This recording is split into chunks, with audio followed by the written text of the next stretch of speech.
Katulad nito, mga kababayan, ano yung sunod, Kent? Ito, UC Claire Castro. Ano yung kay UC Claire Castro, Kent? Ito na, mga kababayan. Yung kay UC Claire Castro, diba? Kaya nga ako nakatanggap ng pang-medical. Sabi ni Doroteo, ayan, mega love shoutout po, Luperte. Ayan, Sir Benji Oy ng Sirisa Por, hello po. Ma'am Aurelia Soriano, and kay Imelda Castro, hello po. Ito mga kababayan, itong kay UC Claire Castro. Kung naalala ninyo mga kababayan, si UC Claire Castro ay binantaan po ni Trixie Cruz Angeles, no? Ni Luminous Kemirot Keme, na ang sabi niya, kapag bumaba na daw ang amo ni UC or di kaya ilaglag siya ng amo niya, appendix lang daw ang walang latay.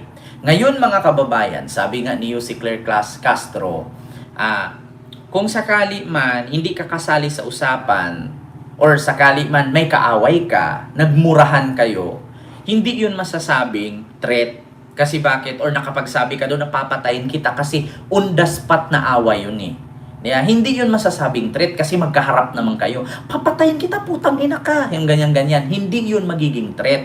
Pero yung sabihin mo na mumurahin ka pa, fuck you, tapos sabihan ka pa ng masasamang salita na hindi ka naman kasali sa usapan at never mo naman siyang nakausap personal, 'di ba? Ay mahuhulog threat 'yon. So ngayon mga kababayan, ito po'y nagbe-base sa post ni Trixie Cruz na kung saan ay yung sinabi nga niya na ito po mga kababayan, hanapin ko lang ha. UC Claire Castro, ayan, binantaan. Ito ha mga kababayan, lalabas naman yan dito eh. Ibinahagi, ito po, mga kababayan, ito, basahin ko lang ha. Dito, si Presidential Communication Office or PCO Undersecretary Palace Press Officer Attorney Claire Castro ay nagpahayag ng kamakailan na nakatanggap siya ng banta sa buhay mula sa isang abogado na sinasabing konektado sa Davao or mga DDS. Ayon kay UC Claire Castro, ibinahagi ng nasabing abogado ang kanyang vlog na kapag wala na siya sa pwesto bilang Palace Press Officer, saka siya aatakihin. Itinuturing ni Castro na seryosong banta sa kanyang buhay ang pahayag na ito. Dahil dito nakatakda siyang magpa-blatter at iparating ang insidente kay acting PNP Chief, no? General Melincio Nartatis, maaari rin niyang maging batayan ang pahayag na iyon para sa disbarment ng nasabing abogado. Ang pangyayaring ito ay naganap sa gitna ng mga patutsada at banatan sa politika sa pagitan ng Administrasyong Marcos at Vice President Sara Duterte, kung saan aktibong tagapagtanggol ng palasyo si UC Claire Castro. So ngayon mga kababayan, ang sabi nga ni UC Claire, magpapablatter siya. So, mga kababayan, nangyari na po. Mayong gabi po si Ricky. Nangyari na nga po mga kababayan. Nagpa-blatter na nga itong si UC Claire Castro. Eto po, mga kababayan. Ako, patay kayo dito. Ito mga kababayan, nagpa-blatter na nga si UC. Pakinggan ninyo. Take note mga kababayan, hindi lang sa PNP, pati sa NBI. Ngayon, actually pinaparecord ko lang po, pinare-report ko lang po, yung naging Facebook post Ayan, nasa ng NBI Luminous na. by Trixie Cruz Angeles and Ahmed Paglinawan regarding dun sa threats na nailagay nila. Ito yung address sa akin. Sinabi kasi nila na kapag nilaglag ka ng humans mo, appendix at coccyx mo lang ang walang lakay, resulta ng mga pinagagawa mo. So I really have to report this matter because if something happens to me, at least na nakareport po yung mga taong nagpapalutang ng gitong klase mga grave threats. Yes po. Sa ngayon po kasi ang bala ko lang ay i-report. Kung magsasampa man ako ng kaso, pag-iisipan ko muna. Ba't kailangan ko lang kasing i-report ito para at least nga, kung may mangyari man sa akin, may mga tao silang pwede maimbestigahan. Tama. How do you feel now, ma'am, after seeing yung post po? At the time, of course, natakot ka. Kasi hindi ko naman sanay sa death threats. Pero kasi sabihin na appendix mo lang ang walang latay, iba ang ibig sabihin nun. Meron itong pagbabanta sa iyong buhay. So, yun yung naramdaman ko. At up to now, yun pa rin yung nararamdaman ko. Kaya, Sa mga nagtatanong, bakit nasabi ni UC Claire yan na threat yan? Trial lawyer to, cum laude pa. Trial lawyer si UC Claire Castro. Totoo naman talaga. 'Di ba? Na kailangan niya magpa-blatter kasi in case kung ano man ang mangyari sa kanya, malay natin 5 years from now. 'Di ba? Ibiglang may bumaril sa kanya, ibiglang kinidnap siya tapos nilatigo. Binugbog siya, pinasa ng pinasaan kasi nga appendix lang daw ang walang latay. Tapos pasuin ang dila kasi mayroong nga tayong kasabihan, dila lang walang latay sa iyo, isa kanya talaga appendix lang. 'Di ba? So kailangan 'yan mga kababayan kasi bakit? Mainit siya ngayon eh. Kasi bakit siya mainit? Magaling kasi. At saka take note mga kababayan, baka naman kasi nainggit yung tao na nagbanta sa kanya. Kasi bakit? Posisyon kasi yan noon, nung taong nagbanta sa kanya. Hindi kasi nagtagal. Siguro mga 2 buwan lang yata natanggal. Kuya, natanggal. 'Di ba? Kapag nainggit ka, dapat galingan mo, maging matalino ka, hindi yung puro kabungis-ngis.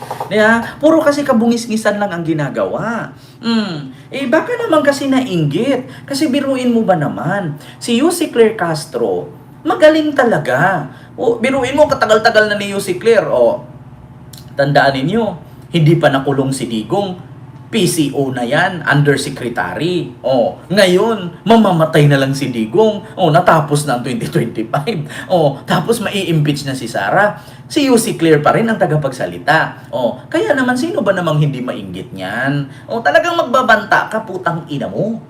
Papatayin talaga kita. Bakit? Posisyon ko yan, wala pa nga ako 2 buwan, natanggal na ako dyan. Kuya, natanggal. Sabi ni Ma'am Rosalina Orleans, mayroon po yung inaamin nila na pinunduan sila ng China, na gumawa ng fake news para sirain ang administrasyong Marcos. Tapos umiiyak-iyak nga yung mga kasamahan doon, umami na fake news sila. Para hindi makontem. Diba? Diba, mga kababayan? Buti nga sinabi ni UC Claire Castro, kaya siguro to nagbanta kasi, kuya, wala pang 2 buwan natanggal. Diba? Kuya, natanggal. Diba? Magaling kasi. Diba, mga kababayan? Yun po yung katunayan. Kaya, ito, sabi ni UC Claire Castro, pagpatuloy natin. kailangan ko na mag-report. Ma'am, kailan po yung post na yan? January 2. Nandiyan pa rin po ba? Nandyan pa rin po. Hindi Ma'am, binura. ano po yung mensahe niyo po sa kanila? Sa atin lang naman, kung sinasabi nila may freedom of expression sila.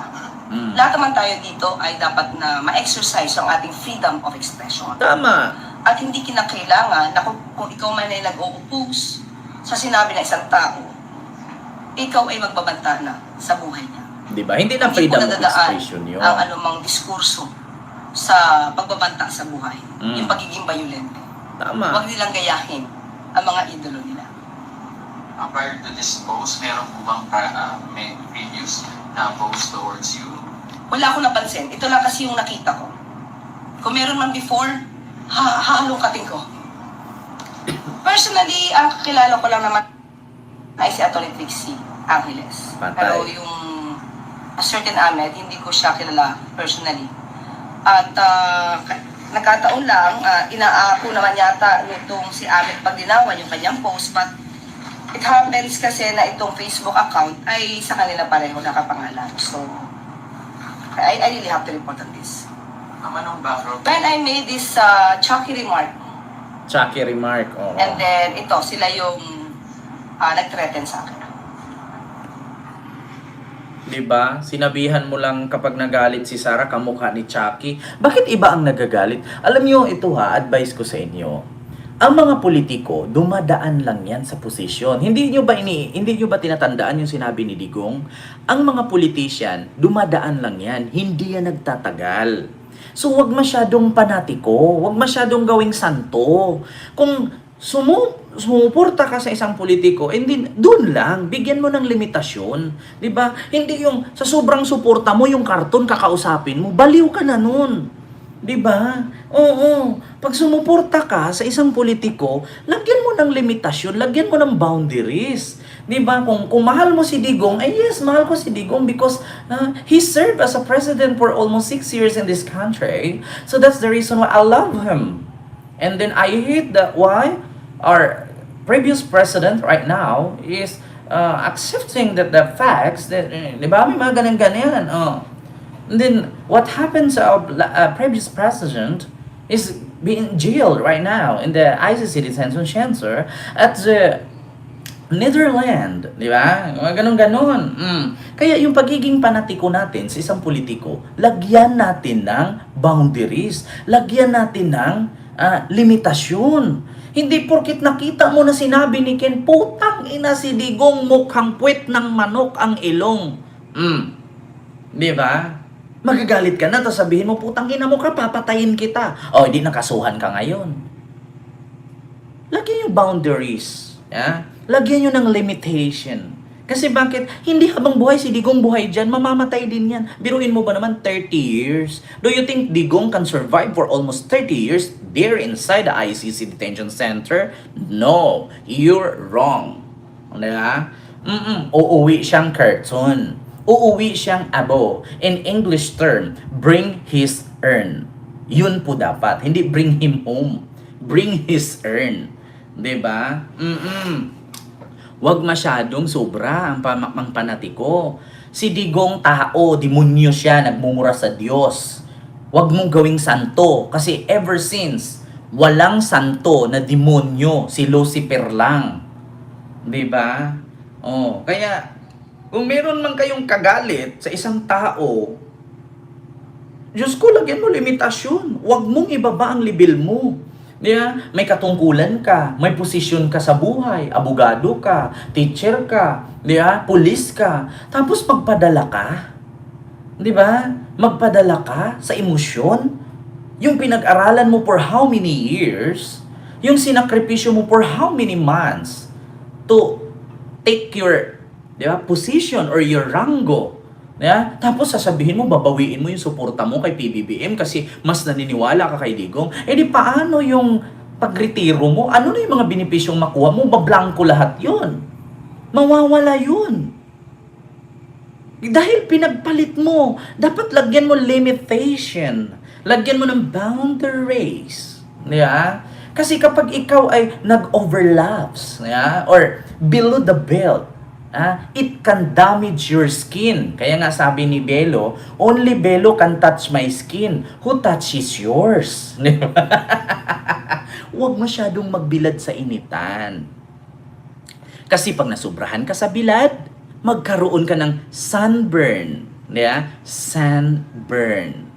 Alam nyo mga DDS, alam kong bobo kayo pero hindi kayo bungol. Diba? Ngayon, anong napapala ninyo? Napapablatter kayo. May possibility pa, mahuhulog pa yan sa disbarment case. Kasi abogado ka, dapat alam mo yung boundaries at limitation mo. Bakit mo nasabi yan? Hindi mo ba yan pinanumpaanong ikay graduate at pagtanggap mo ng diploma? Di ba meron kang code of conduct as a lawyer, code of ethics as a lawyer? So binaliwala mo na yung code of conduct at code of ethics na sinumpaan mo sa mga salaysay na ako, si Claire Castro, bilang isang abogado, dapat ay panatilihin ko ang maximum tolerance katulad ng mga pulis, hindi ako magiging partisan. Di ba may mga ganyan? Bakit kayo lumagpas sa limitasyon? Kaya napapahama kayo eh. Di ba? Meron tayong tinatawag na freedom of speech or freedom of expression. Pero lagyan nyo ng limitasyon. Bakit? It can damage your reputation. Di ba? Hindi magkukos ng kagandahan sa buhay yan. Your pension is being damaged, your reputation, your angkans, your apo sa kuko, apo sa ingron, apo sa tuhod, apo sa tinga, apo sa bulok na bagang, masisira. Mahabang buhay nilang bitbitin yan. Biruin mo, halimbawa anak ako ng vice presidente na nagnakaw ng confidential fund for almost 600 million in just 1 year. Tapos ako anak nung nagnakaw na vice president na inubos lang ang 125 million for just 11 days. So, what will happen to me? 'Di ba? So, habang buhay ko yan, bibit-bitin. For a long lifetime, until my last breath, bibit-bitin ko yan. Kahihiyan. 'Di ba? Lisa Kukak. Kahihiyan kong bit-bitin yan. 'Di ba? Oh my goodness. What the heck? Sabi ng Kano. Kaya lagyan ninyo ng boundaries. Lagyan ninyo ng limitation. 'Di ba? Ay nako, Sir Arnold Bagozo, mega love shout out po. 'Di ba? Ganun 'yun. Kaya tignan nyo mga kababayan, ang akala nyo siguro ay kwento-kwento lang ni Yusik yun. Ayun, tinutuhanan na niya. Nagpa-blatter na siya. Not only for PNP, Milencio Nartatis, but also the NBI. Yeah? Pumunta siya sa NBI para mag-file ng blotter that it's because of the post of another lawyer. Diba? English yan ha. Huwag yung punain mga DDS kasi alam ko hindi nyo naintindihan yan. Mga bobo kayo pero hindi kayo bungol. Diba? So yun po yun mga kababayan. Kita nyo? Nakakagigil. Magkakapatid na tayo. Hayaan mo na Mamarilo. That's life. And sabi nga ni Digong, ang pagiging politiko dumadaan lang, hindi nagtatagal. Kung ngayon nasa power ka, and then go. Gamitin mo yung power mo. Kasi pag wala ka na sa power mo, hindi makukulong ka rin. Diba? Yun po yun, mga kababayan. So, alam nyo na. Mga kababayan. Suportado na ni PBBM ang impeachment ni Sara. Kung noon sa unang impeachment complaint laban sa kanya, sabi ni PBBM, hindi makapagpabago ng buhay ng bawat Pilipino kung ipapa-impeach natin siya. Bakit? Kung ngayon ba ma-impeach si Sara, yayaman ka ba?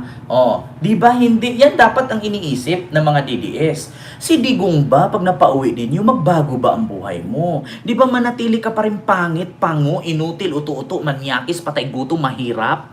Di ba? Bobo? Kaya nga ang sabi ni PBBM noon, hindi nakakabago ng buhay. Pero ngayon, napag-isip-isip siguro ni PBBM, parang mas nakakabago ng buhay ng bawat Pilipino kung bawas-bawasan natin ang mga demonyo sa ating bansa. Kasi nga, sa madaling salita mga kababayan, 4 ang paa ng upuan. Wala na si Digong. Kung pipilayin nyo pa si Sara, paano patatayo ang upuan kung 2 na lang? Si Basti at si Pulong na lang. So hindi na makakatayo ang baka, kalabaw, kambing, kabayo, baboy. Kung 2 lang ang paa. Okay lang kung 2 kamay or sa unahan ang nawala. Pwede pang tumayo yung sa likuran. Paano kung sa likuran nga ang nawala? So saan ka nakakita ng bakang gumagapang? Di ngayon nasugat yung tiyan nun. Diba? Kung kamay na lang niya, unahan na, paa na lang ang natitira. Mahirap po talaga mga kababayan. Sa mga DDS na hindi nakaintindi, ang isang bahay, ang pundasyon ng bahay ay haligi. Kung ang bahay mo ay kubo, 4 ang haligi niyan. 4. 4 nakatayo. Ang bahay kubo, kung mapilayan ng 2 haligi yan, matutumba yan. Masisira ang kubo. Maliban na lang kung concrete ang bahay mo. Ma-outbalance po, sabi ni Ma'am Audrina Malo. Diba? Kaya, sa mga Duterte, 4 po talaga sila. Pulong, Baste, Sara, Digong. Nakulong si Digong. Susunod si Sara. Isusunod si Pulong. Ngayon, sabihin natin 3. Mai-impeach si Sara, 2 na lang. Kakasuhan pa ni Trillanes dahil sa 51 billion flood control. Natitira si Baste. Anong gagawin ni Baste? O ultimate boxing nga, lumilipad ng Singapore, ayaw pumayag. Di ba? So wala na. And that's the reason why the Duterte is alarming right now. Ano na sila? Kabado na sila. Kasi bakit? Ramdam nila na si PBBM sinusuportahan na itong impeachment. Diba? Ganun po yun, mga kababayan. So, yun lang po